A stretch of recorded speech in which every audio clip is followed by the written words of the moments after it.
My conscience hath 1,000 civil tongues, and every tongue brings in a several tale, and every tale condemns me for a villain. It is that thing we do not talk about, that in the deepest corner and the recesses of our mind and our soul and our being comes forth within our own passion to tell story.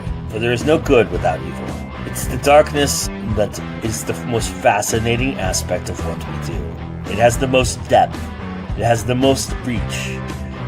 It incorporates the most forethought. So here, this season on 21 Grams, we examine the part of the soul that we often try to bury or not talk about. They say that 21 grams is the weight of the soul. But what is the weight of sitting in darkness? This is what we aim to discover this season. Welcome to 21 Grams with your host, Joe Compton. Yes, hello everybody. Welcome to another episode of 21 Grams. I'm so excited to be here because look who's sitting next to me, y'all. The awesome, the one and only Wayne Turmel. It's so awesome to have you here, sir. Thank you so much for joining me. Well, thank you so much, as always, for the chance to come and play in your sandbox, man. So tell everybody a little bit about yourself, for people who don't know you. Yeah, my name is Wayne Turmel. I am a Canadian expat, now living in Las Vegas. I have a grown-up day job, which I could retire from tomorrow if I die Thursday. So I'm forced to do the day job, which I write nonfiction and grown-up responsible stuff, but my passion is writing fiction, and my 7th novel is now out in the world. Yeah, it's awesome. It's The Deserter, everybody. I just reviewed it. It was my first review of 2026, so I'm real excited about that. And to get kicked off that way is pretty awesome for me. And it's a wonderful tale of history in a lot of respects. And we'll get into that a little bit today. But Tiffany's here and Anita's here. Hello to both of you. It's nice to see you both. Hello, Anita. Tiffany, I don't know. I don't think. Hi. Nice to have you with us. It's very interesting to me because this is really interesting in the aspect of there's a lot of the enemy, so to speak, the villain that we're confronted with or we're brought into is in the shadows. It's the one that we don't see until very much into the second or third act, in that respect. But there is this aspect of the characters themselves being their own villains at times and then their own heroes at times. And most of them each share a moment like that at one point during this entire journey on the Deserter. And by the way, everybody, just so everybody's aware, you'll see a little QR code pop up in the corner there. That means that's the book that Wayne or myself are talking about. That's the book. You can go right to it and get it for yourself if you want it. I'll pop those up as we're talking. And so it's very interesting to me, that juxtaposition. And you do a lot of that in the Werewolf PI series as well. There's quite a bit of Lykan not be there's a big bad, but it's usually at the expense of Johnny and his crew in a lot of respects, doing bad things for a bad guy. Bad guys fascinate me. A story is only as good as who they're going up against. The James Bond movies that have good villains are good James Bond movies, and the ones that don't rely on car chases and lasers. And I don't. It's funny, even in the Johnny books, while the big bad is usually big and bad, there are characters of various shades of gray. And certainly that's true of the Deserter. Even the big bad is not an obvious big bad guy. I mean, the scariest thing that Gil deals with in the Deserter is between his own ears. Yeah. It's his grip on sanity or not that is the propellant, as opposed to, yes, he goes after a a thief and a murderer, but that's still only the second scariest thing he's dealing Right. with. And I might add that he also deals with people he doesn't tend to like a lot of times too, and that kind of skews his perspective on if they're good or bad as well. You know, it's so funny. I got an email from an author that I have never met. Mm-hmm. I have no connection with this guy. And he was reading the book, and he said what he really liked was it's a guy book. It's about men. It's all men with one minor exception in the book. And he said what resonated with him is Gil just wants to be left alone. Don't mess with me. I don't want to deal with anybody, whatever. And then when he does get left alone or does get excluded, he feels pissy. Yeah. Yeah. And if that's not the most guy thing, and Right. I didn't even realize that that's what I was doing until somebody pointed it out to me. Well, and there's also the underlying way in which Gil begins his journey as Foreign Legion too, because he has secrets that have a darkness to them as well, in a lot of respects. Yeah, it's funny. A lot of people, it has been my experience, join the military for a lot of reasons, and some of them good and some of them not so good. My own father was in the Canadian Navy under the "how about you join the Navy and we don't send you to jail" plan. Yeah. And it worked for him. It straightened him out. It got him on the right path. God help us, introduced him to my mother. You know, it changed his life and gave him the structure and order that he needed to be a productive human. Yeah. We know plenty of people who have joined the military seeking that and didn't find it, or it didn't turn out the way they thought. Yeah. And so the thing about Gil is he was in the British Army. He was part of the concentration camp at Bloemfontein in the Boer War and didn't care for that. So he got out. And then he found that without order and structure, civilian life just descended into being a really bad place. And the only way that he felt he could save his life is to get back into a military environment.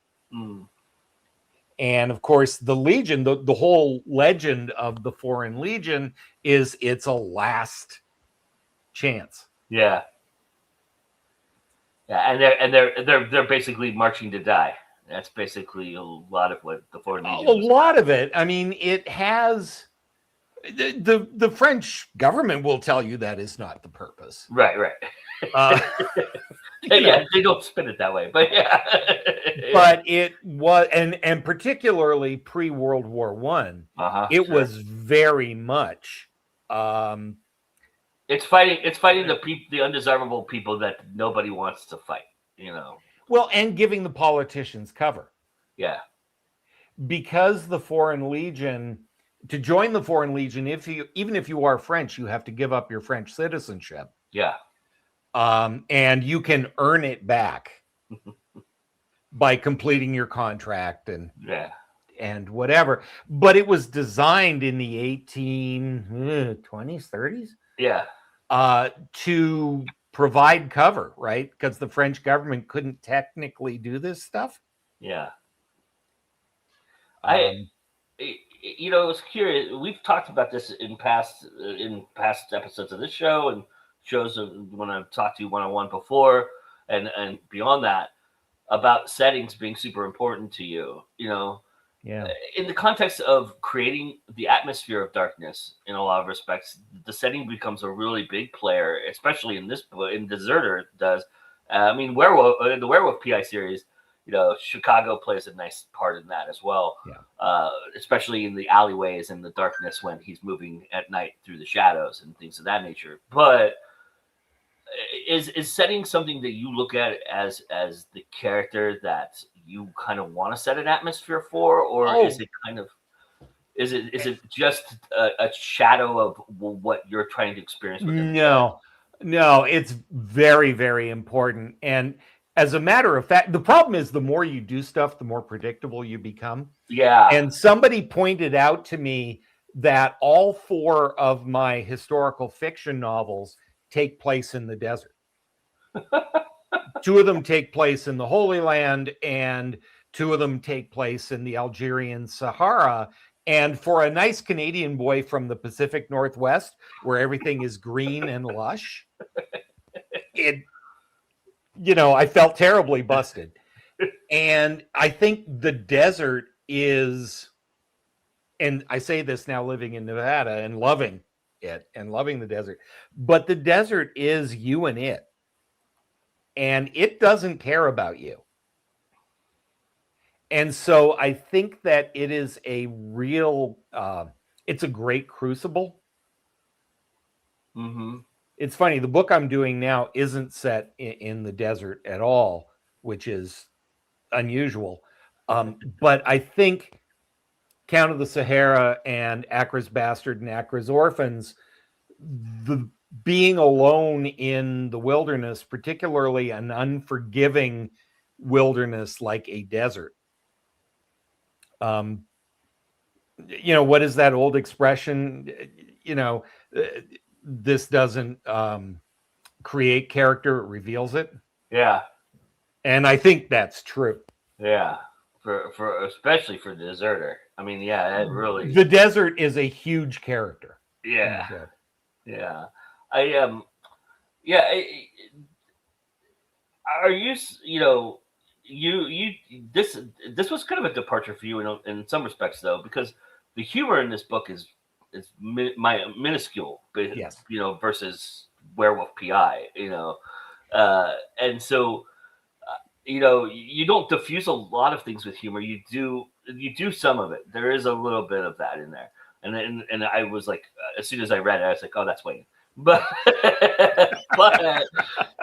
but it really is. It's a very different tonal approach that you take with this book than what I've read of yours in the past. Absolutely, to the point where my wife said, "This may be your best work, and I never want to read it again." She just said, at first I thought, "Oh, you hated the book." She's like, "No, I didn't hate the book, but it's dark as hell." Yeah. And that is a little unlike me. I mean, I started my career as a stand-up comic, as a working comic, and that's never left me, really. Clearly, I'm not the most serious, dour person you're ever going to talk to. But this story was what it was. And it's funny because as I get older, my short stories are where I've indulged my dark side more so than in my novels. But this is pretty dark, and it's legitimately so. I mean, that's the story. Yeah. Right? When I envisioned this story, and I knew how it was going to end before I ever sat down, I envisioned Gil as this guy who, had mustered out, had found himself in the criminal underworld and needed to get his act together, and was going to get in his own way because even though it wasn't diagnosed back then, he's clearly OCD, at least, right? He's at least OCD, if not neurodivergent in other ways. I kept thinking about Jack Nicholson's character and As Good as He Gets in a lot of respects.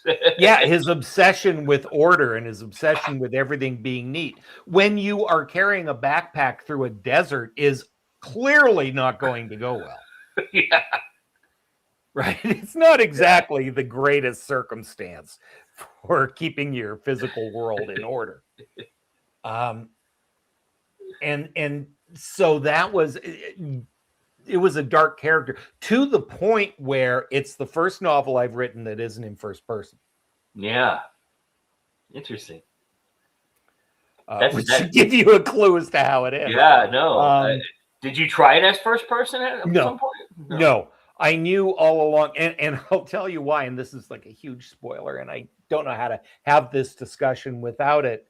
But one of my least favorite tropes is when characters narrate their own demise. That drives me crazy. Mm-hmm. I totally And know what you mean. Yeah. I hadn't 100% decided what was going to happen to Gil, but clearly he was not the most reliable narrator. Yeah. This needed to be told with some degree of distance from the character. It also doesn't work as first person because there is a huge foreshadowing that goes on with that as well. You set up in the mid first act, second act, what we're about to experience toward the end too. And so I think that aspect of it had to be from an outsider perspective, because Gil wasn't always involved. He was there, but he wasn't involved with what was going on in that conversation. Yeah, I think if I can get all writery for a moment, what I love about first person is it makes it really easy to do dialogue, and because I'm essentially a method actor, right? I'm pretending to be that guy, and which is why in my first person novels there tends to be more human, more humor. With this one, it's very tight POV. Yeah. Like nothing happens that isn't in Gil's sight. He may not just see it like the reader sees it. Mm-hmm. Because there's a little different perspective. And so there is some foreshadowing and Easter eggs. And although, when something is awful, can it be an Easter egg? But there is foreshadowing and things that the audience can pick up on that clearly Gil is oblivious to. Yeah, it makes me wonder, in a lot of respects, if you were to have gone back and looked at Johnny Lykan in that vein, and how much darker that might have been if it was. Well, yeah, Johnny could have been incredibly dark. I mean, think about it for a moment. And this is my fascination with werewolves anyway. This is why they're the coolest animal, is no matter how cool, nice, whatever you are, there is something inside you that kills people. And that's really hard to whitewash. That's really, really hard to get around. Now, the way that we do it with Johnny is Johnny himself is this really cool, sweet guy that you cheer for. And the only things that he's really killing are the bad guys. And we're okay with that. Yeah. The reasons, though, is a different story. Yeah, absolutely. Absolutely. It's the difference between Johnny and Gil, I think, is Gil has no perspective. But Gil has no idea of he lives life, he absorbs life, and life becomes what it is until the very end when he tries to garner perspective, right? Right. Johnny has all this perspective, but he refuses to acknowledge it, or he just leans into the idea that he's destined for this, and he's a bad guy. He just wants to portray himself as a bad guy or feel like a bad guy because of what he does and who he is, right? Right. But it doesn't always pan out for him in that respect. Well, it's interesting because somebody said, and I can't remember who it was, and it was in a very non-artsy kind of setting where they said this, where it was, the world is a really hard place for those who are really self-aware. Oh, yeah. Yeah. And so most of us get through life with at least a healthy proportion of denial. It's kind of why we're in the position we're in right now as country in the world, Well, yes, that is absolutely true. But there's this idea that, I can whistle past the graveyard and I can do whatever I've got to do because that's what keeps me sane and functional.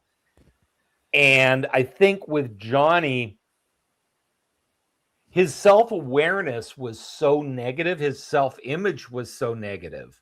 Yeah. That it kind of shocked him when people kept letting him know that he was better than he thought he was. Yeah. Whereas I think for Gil, it's kind of the other way. Yeah. He's perfectly convinced he's normal and everybody else is crazy. And that may or may not be the case. This is kind of a pseudo spoiler, but it's to the point, and I think we've talked about this actually before, but it's to the point with Johnny where he's offered a chance to get out of who he is and what he does. And when he takes it, he doesn't like it as much as he thought he might have.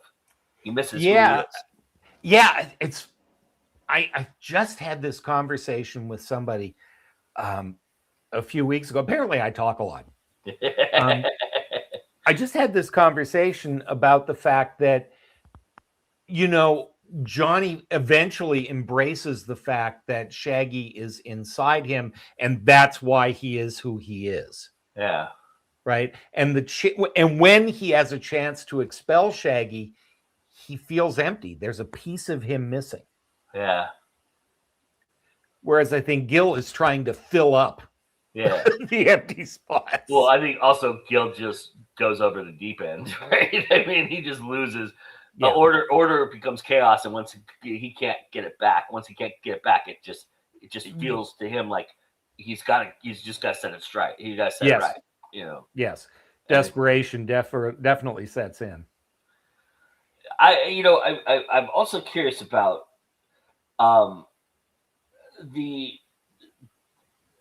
opportunity to kind of delve into these characters for you, and who you are, and you, like you said, you're a natural born comedian. You did stand up for a very long time, but to go to this place for you. Explain to people what that's like for yourself. How do you feel it? Does it take a little bit longer for you to get out of it? How do you, when you kind of, because you are for all extents and purposes when you're writing even a method actor. So for you absorbing all that, how much of that seeps into who you are, and how do you get out of that? I think the last couple of years, as I, am clearly no longer a young man. Somebody said, "Oh, come on, you're still middle-aged." And I went, "Yeah, if I live to 130. Yeah. Let's be honest where we are on this continuum. And, I'm an old cesshat white guy. And there are things in the world and the way the universe unwinds that makes you question things, right? What do I believe? Why do I believe? Is there cause for optimism? All of that stuff. My stories have gotten considerably darker over the last couple of years, and I think some of that is just my stage of life. I think it's also, and this sounds weird because the last thing I'm going to do is beg for anybody's sympathy as an old cishet white guy. But I think there are things that men, as they age, encounter. Some of them physical barriers, some of them realizing that maybe I will never accomplish the things that I wanted to accomplish. And some of it just, damn, that didn't go the way I thought it would. And you got to deal with that or go crazy, right? There's a reason grumpy old men become grumpy old men. I would like not to do that. I mean, I'm already more of a curmudgeon than I would like to be. But I think my work and what does it mean to be a guy? What does it mean to be a guy in a world that isn't what you were always told it was? Right? Yeah. People make assumptions about me. People see me. People see me in the supermarket or whatever, and I've had people come up to me and kind of very quietly say something incredibly Trumpian because look at this face. Right. Clearly, I'm an old white guy. I must believe certain things. Right. And they're shocked when the answer is no. But I understand how they got there. Yeah. I don't condone it, but I understand how they got there. And that dealing with the disappointments and the frustrations and the missed opportunities is something that I think comes with age. Yeah. Did that even come close to addressing? Yeah, no, absolutely, 100%. Does it invigorate you, or does it make you sad? Both. Yeah. Depends on the day. Anita says I embrace my curmudgeon-y tendency. Yeah, I usually do too. It's really funny. I am what I call a fake extrovert, which is I can go and I can be the life of the party for a defined amount of time. Yeah. And then I'm done, and I will do an Irish goodbye out the back door and not talk to anybody for 2 days. Yeah. But I think as I'm becoming a little more sympathetic and empathetic of people who aren't handling it so well. And because of that, because I don't want to end up there, I am putting more effort into being a slightly better human. Very and I still have I'm still trying to be an example to my kid, and I'm trying to be a productive member of society and all of that stuff. And right now we could use a few more productive members of society. Do you feel like the toxicity of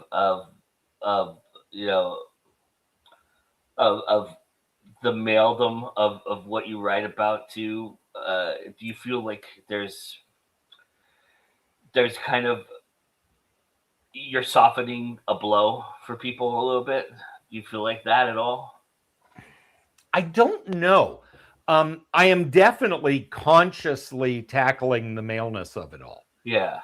I am not hiding from it. Yeah, no. I mean, I set out with there's literally one female in this entire book in the Deserter. So which in the Foreign Legion in the middle of the desert makes sense, right? Totally. Well, I mean, unless you count, there's more than one woman, but there's only one woman that has a role in the book. That impacts this particular story. Right. If you look at Foreign Legion movies, there's always the general's daughter. Yeah. Right? Who's hanging around, and somehow she only gets involved with one guy. Right. Yeah, I mean, Rose is the equivalent of the gal in the Magnificent Seven, basically. And while I hated for her to be a prostitute, I needed a reason for her to be there. Right. And I was a little short on reasons. Yeah. But I'm intentionally right. I intentionally wrote a guy story. Right. And I was worried, to be honest, that a lot of my readers are women. Yeah. I think the majority of my readers are women.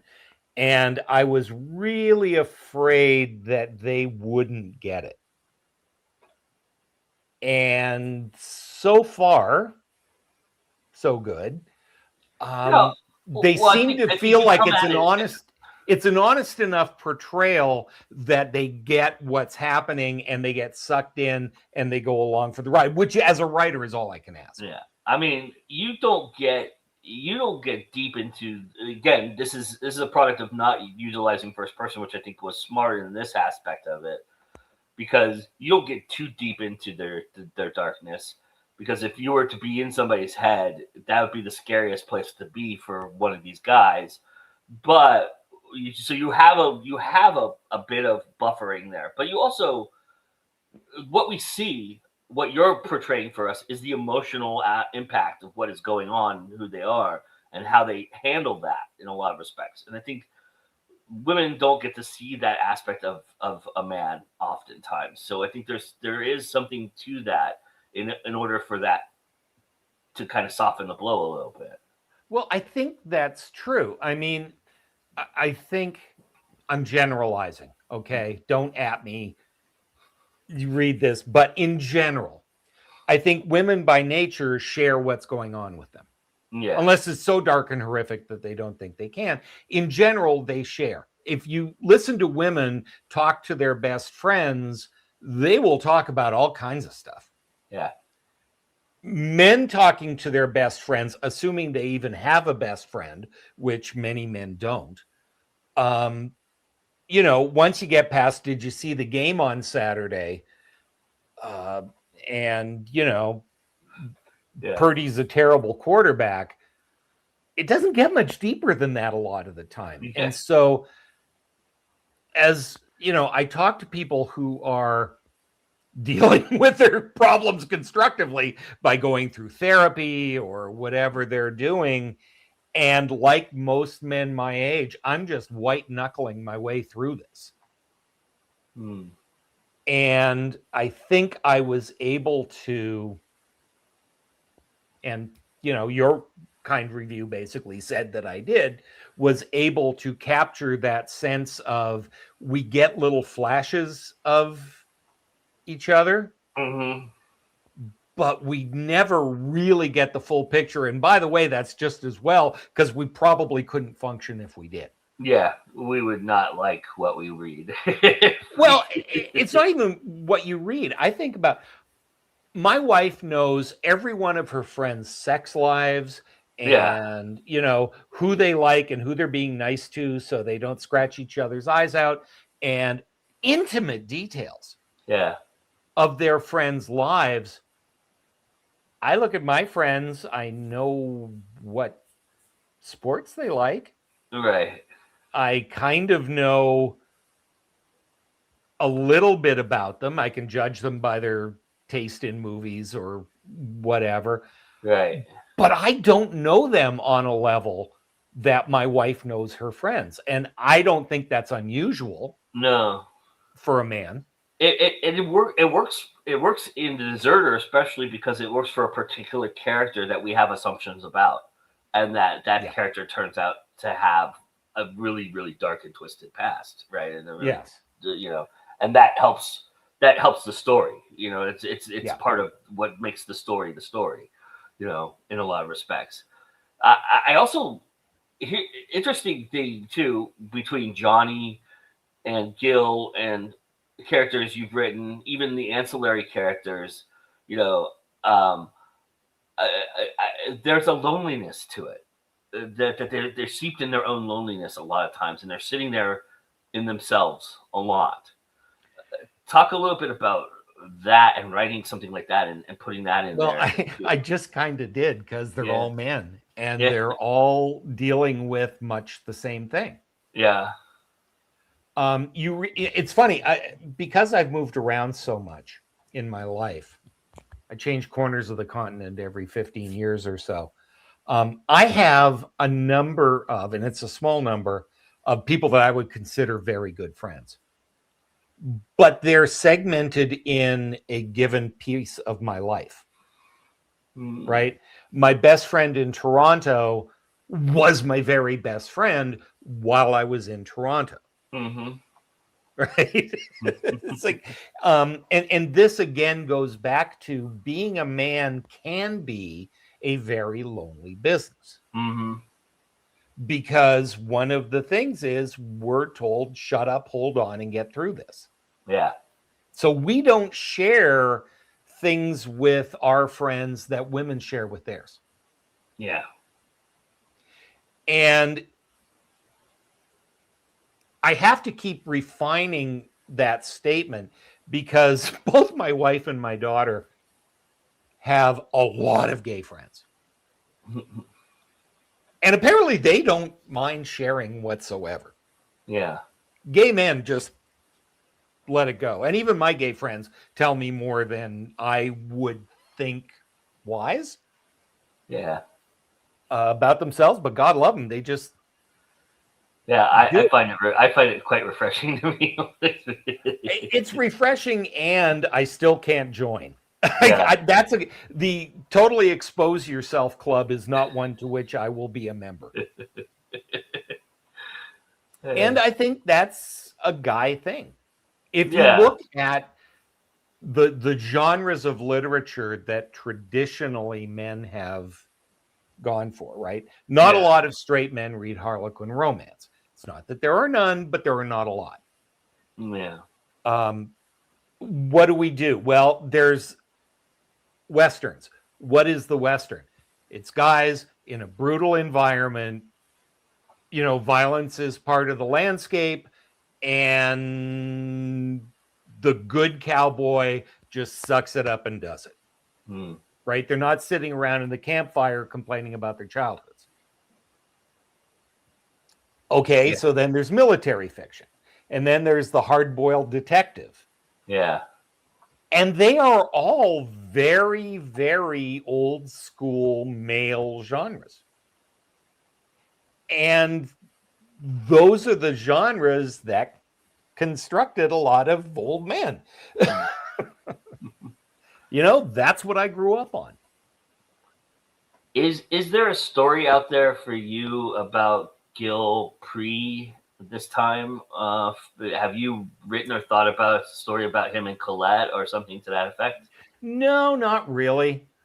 For one thing, and Anita has heard me say this, I am seriesed out. Yeah. It is hard work to write a series. Right. It is hard work to read a series. Like, I am at the point now where if a series goes more than 3 or 4 books, I will tap out, no matter how much I enjoy it. But as a writer, my literary ADD just doesn't want to stay focused on one character for that long. There's too many stories I want to tell. And I realize that as a writer, that's a lousy marketing strategy. Like, it's really hard to sell standalone books. Yeah. Which is the reason I wrote the Johnny Lykan series, specifically for the cynical reason that, by God, I'm going to write a series that people are actually going to read. And it was always intended to be 3 books, and it was always intended to fill the void till Butcher's new book came along, and they can go back to Dresden Files. Whereas Acra's Bastard was always intended to be a standalone. When I wrote Acra's Bastard, the original version contained an epilogue about Luca as an old man looking back on his life and, what happened to him in that time period. And my daughter, who was in her early 20s at the time, basically said, if you leave that in there, I will put you in a home and never visit. And apparently she wanted more Luca. So I wrote Acra's Orphans, which, a couple of things about that book. Number one is line for line, I think it's some of my best work. I think the plot works. I think the characters are solid. I really, really like that book. And I can't give it away with a free puppy. And so, when it came time to, well, do I do another Luca book? Which makes sense, because book 2 kind of ends on if not a cliffhanger, at the very least, the door to the next episode has been opened. And I didn't, for 2 reasons. One is, historically, nothing really happens after the fall of Acra for another 10 years. And the logical thing would have Luca meet Richard the Lionheart. But of course, by that time, he's going to be 21 or 22 years old. And it's a totally different book and a totally different character. So I didn't really want to do that. The other thing was investing a year or a year and a half in writing a book that I know nobody would read didn't seem like a really good use of Wayne's time. So there are a bunch of stories that I want to tell. Gil's prequel, not really. I think sorry to put that out there for fans of The Deserter. I apologize. Well, go ahead, beg me. Right? Beg me and run a Patreon, and I think I can be convinced. Talk a little bit about the art of writing a standalone too. Is it difficult to wrap something up for you, or do you find it's fairly easy to kind of get to the end and be good with it? It's easy for me because I start with the end in mind. Okay. And so when I write an ending, it tends to be the ending. Like with Johnny, the Johnny books, because I knew it would be a series, Yeah. I kind of left breadcrumbs. But at the end of book one, okay, Johnny is now permanently hired. And so there are going to be more cases. But this case is over, right? Yeah. The Anubis disc is found, the big bad is handled. Yeah. In Vegas Berserker, the big bad is dead. and and yeah, it's a little bit open-ended, but he has to go back to Chicago. Yeah. And so, while I left enough break, what I didn't want to have to do was make it where one story bleeds into the other so that every book starts with 30 pages of here's what you need to know to enjoy the rest of the book. Right. Yeah. Right. I very intentionally made it book one and book two, you could pick up and very quickly. Yeah.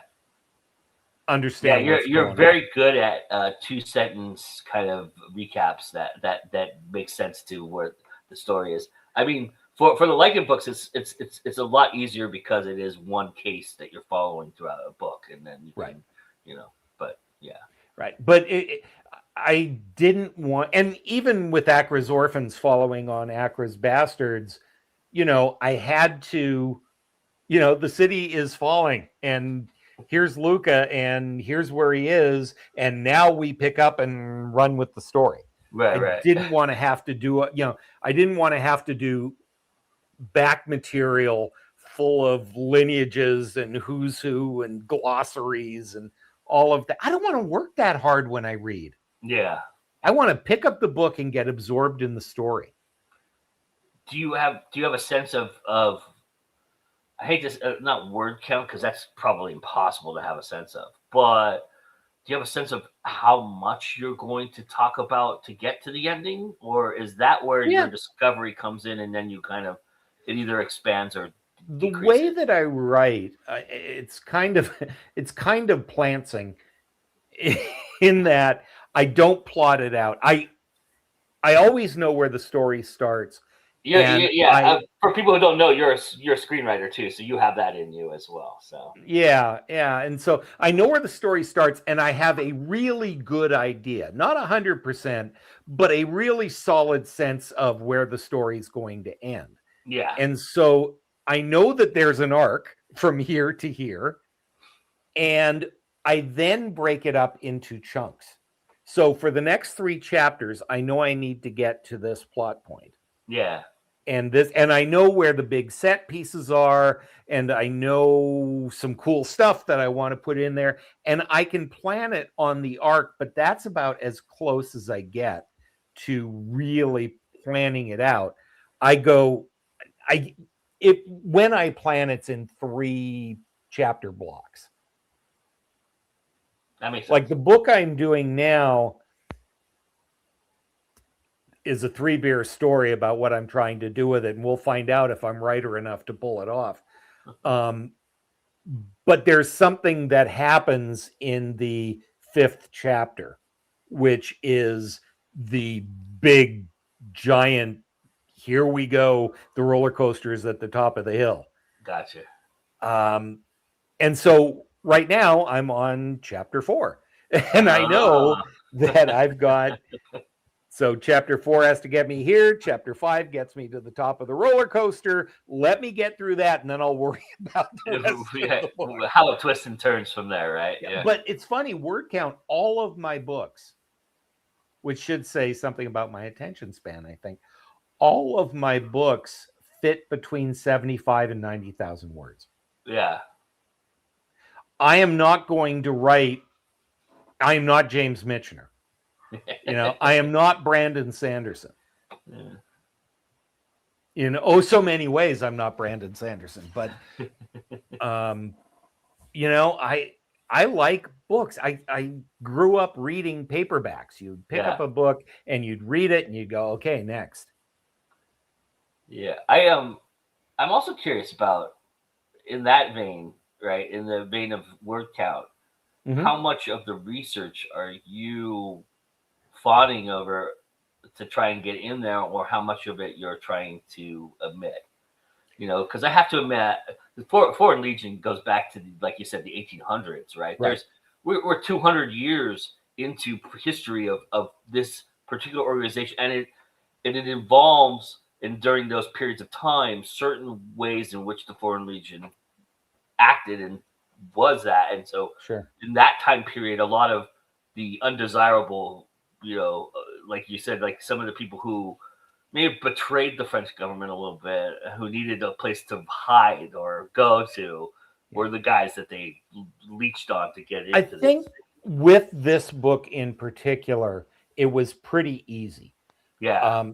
And the reason is, and this gets back to first person, and it gets back to close third person POV, which I use in The Deserter, which is I did my research. I got files and books and folders full of stuff, right? Yeah. Really cool stuff. You should see the amount of crap I got on mules.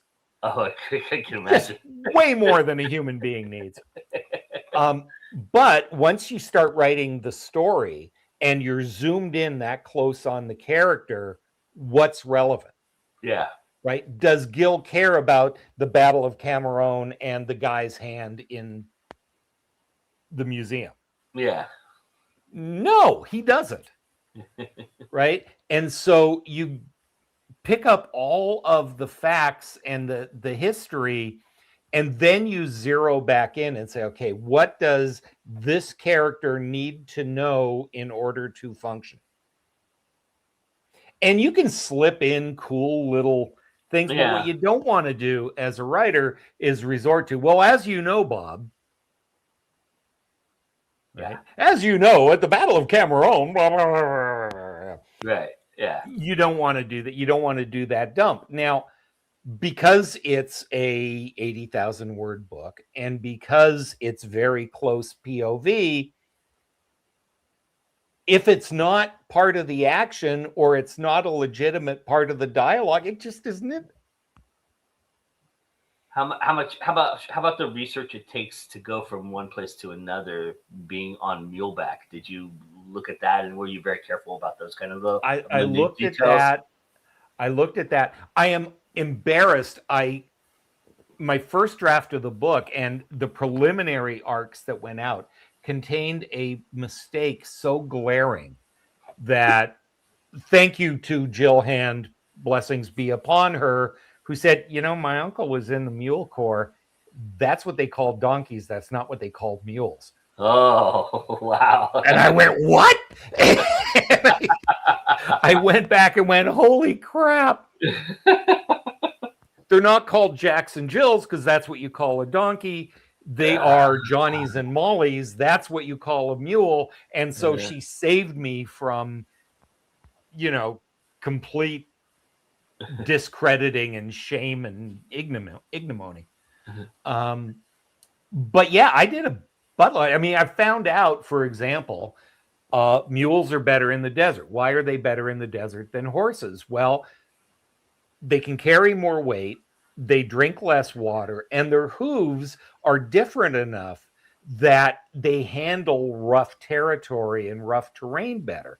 As a matter of fact, in the Legion, only the officers were horses because, what officer would deign to ride another mule? But the horses did none of the work. Because...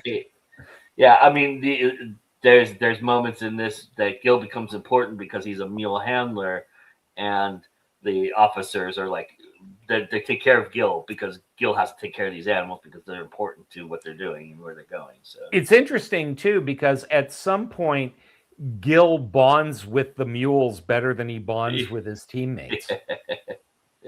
Yeah. In a lot of respects, yeah. Yeah. especially in the last act. But well, and when he was in the British Army, he worked with the horses. He worked with the officers' horses. And so, he dealing with mules, these smelly, ugly, stubborn animals, was a come down in the world to him. Right. Yeah. And then also for where you're at, the landscapes, the Mhm. Chicagos, the Algiers, the Middle East aspect of it, the Yeah. deserts. How much of that were you cautious of, like weather wise and things like that? Because that has to Obsessive. play a factor, right? So Obsessive. yeah. It does play a factor. And I learned this from sci-fi writers. I don't read a lot of science fiction, but my writers group is very ecumenical, and we have people who write every conceivable genre. And what I learned from sci-fi writers is what I liked and didn't like Mm, in world building. And what I like in world building and what I use in my historical fiction are things that make it feel real. yeah. So, when I'm reading science fiction and all the names have apostrophes in them and they're syllables that don't go together, I find that incredibly distracting. Yeah. Right. What I want to know is, what does the food taste like? What are they eating? What's the weather like? Well, the internet is a beautiful thing. You want to know what the weather was like in Algeria in the spring of 1895? I'll tell you. Right? We Yeah. have that at our fingertips. Um, I think that Google Earth is immensely helpful. Uh, Like I have said, show me Fort Bashir, Algeria, which is now just the town of Bashar. yeah. Show me Algeria. And I can see the mountains and I can see what the ground looks like. And in that part of Algeria, it looks more like the Mojave Desert than the Sahara because Right. it's stony and rocky and Yeah. whatever. So there's no real excuse for not getting it right. Yeah. And one of the things that somebody told me a long time ago is we have five senses, and most writers only show two of them. Yeah. What does it look like? Maybe what kind of noise it made. But what do they eat?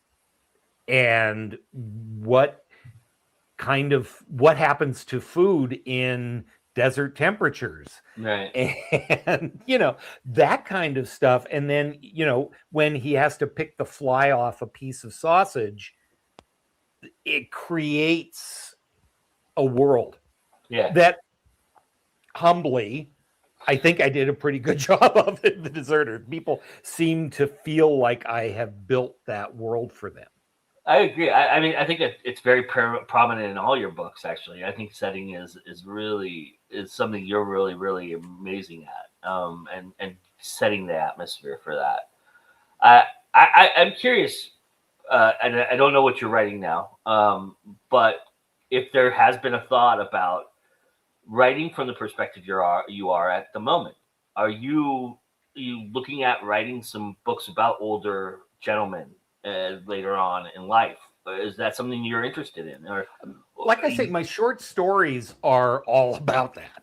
yeah, The last few short stories are all about guys kind of realizing there is more behind them than ahead of them. The book I'm writing now, and I don't know if I will finish this book or not because it's a monster of a book. mm. Um, it's complicated for a lot of reasons, but I'm actually working on Vlad the Impaler, Oh Jesus, and I couldn't figure out why I was so fascinated with it, except that depending on where you come from in the world, people have very different opinions. of course, yeah. Is he a There's a lot of bloodthirsty misconception too. monster? Is he a Yeah. bloodthirsty monster, or is he somebody who did what he needed to do to save his people at that time in history? And the answer to both of those is yes. Yes. Um, but what I realized in a moment of panic is the character is not Vlad. Vlad is an important character in the story, but he's not the one the story is about. but the character that I'm writing realizes, what do you do when doing the best for your people has gone too far? What do you do when somebody that you looked up to becomes a monster? And I don't think I need to say more than that about what's going on in this country at the moment to realize that the allegory was really, really on the nose. Yeah. And it would be, it is going to be, he says, convinced he's going to finish this damn book. It is going to be hard to thread that without making it a screed on anything, right? In keeping the story and letting people draw their own conclusions. And it's going to be really hard not to just bang on that point. And I don't want to be that guy. Usually I don't really understand the theme of the book until it's done. But I'm 4 chapters in and I can see this barreling down on me. And I have to decide if I want to try to ride those rapids or not. Well, hopefully that would be amazing. I think that's an interesting concept for sure. But well, it's a period that people in this country in particular, but people don't know a lot about. I am not a big fan of the major historical genres. Yeah. Right? I don't care about the Victorian age, except that some of my favorite books came out of it. But I don't care if Lord so-and-so gets shamed at the ball or not. I don't care. I don't care about the American Civil War, although it's now, I guess we need to refer to it as 1.0. I don't really care about that time period. I don't care about Europe in World War II. It's been done. It's been written. It's really hard to show me anything I haven't read or seen about that interests me. I like obscure time periods. I had somebody, I was at an event on Saturday, and this woman bought the book. And she says, I'm buying the book because the only thing I know about the Foreign Legion comes from Laurel and Hardy.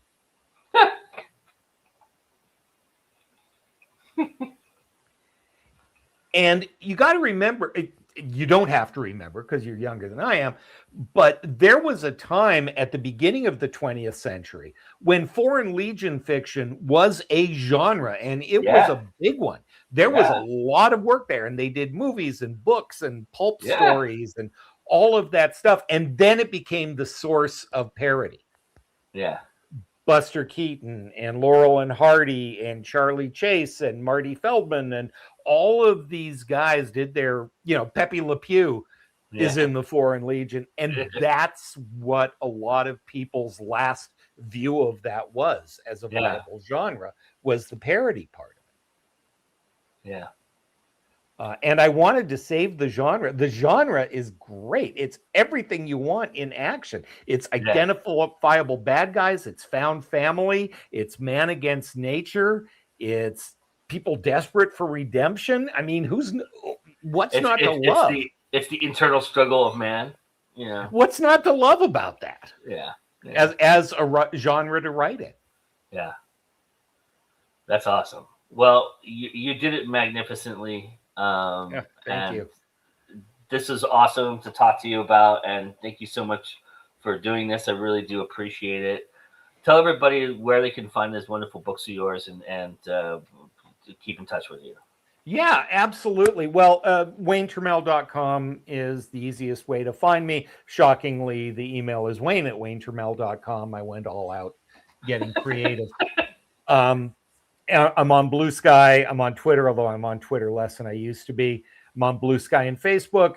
And you can buy the books anywhere you buy books. The ebook is Kindle only, so you have to go to the Evil Empire on that.